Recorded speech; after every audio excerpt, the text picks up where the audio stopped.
vienas taškas amerikiečio sąskaitoje.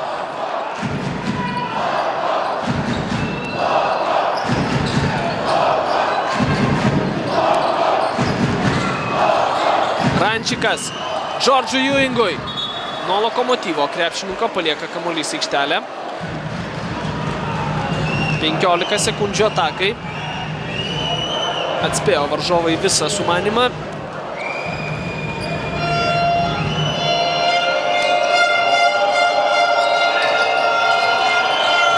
Pečerovas.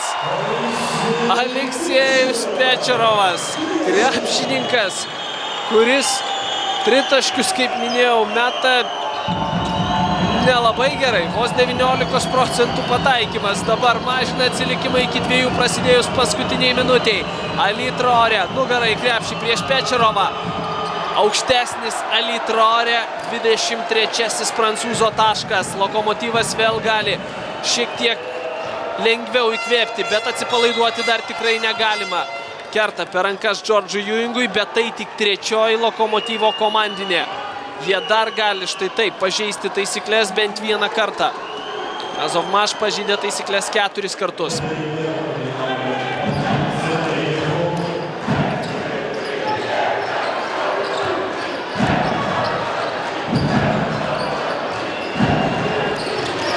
Rančikas. Slysta kamuolys Rančikui, bet teisėjai rodo, jog nuo Meisio kamuolys skriejo už ribį. Kiekgi dabar liko atakai? Atakai turėtų būti labai mažai likę laiko.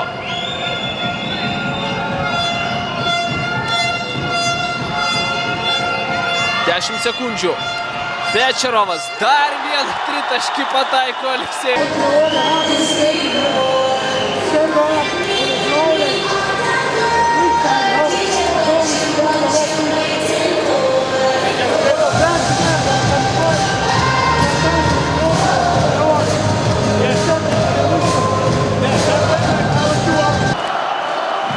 Kokį sprendimą priims Gintaras Krapikas ir jo auklėtiniai, kaip visą tai išpildys. Neprasiženginėja Džordžo Ewingo agresyvesnė tokia gynyba, bet bus stengiamas išnaudoti tas likusias sekundės. Blekniai. 10. Nėra. Pečerovo rankose kamuolys 5 sekundės. Pečerovas lekia į priekį. Per Traorę. Meta pražanga. Traorė krinta ant parketo. Pečerovas tampa didvyriu. Aleksejus Pečerovas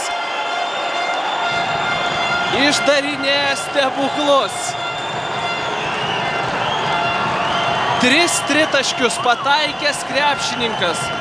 Šiandien iš 5 mestų, nors priminsiu, vieningoje lygoje iki šio mačo metė vos 19% taiklumu. Mes baudas, 3 baudas, likus sekundėjai.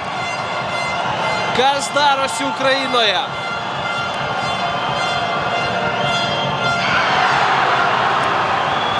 Dabar galimybė tik 1 tašku persverti rezultatą. 83% taiklumu baudas metantis krepšininkas pirmą kartą. Meta baudos metimus lygų. 78-78. Paskutiniai atakai laiko labai nedaug turi Lokomotyvas. Yra. Minutės pertraukėlę dar turi atsargoje Rusijos komandos vyriausiasis treneris. Triumfuojantis Azovmaš gerbėjai jų numylėti.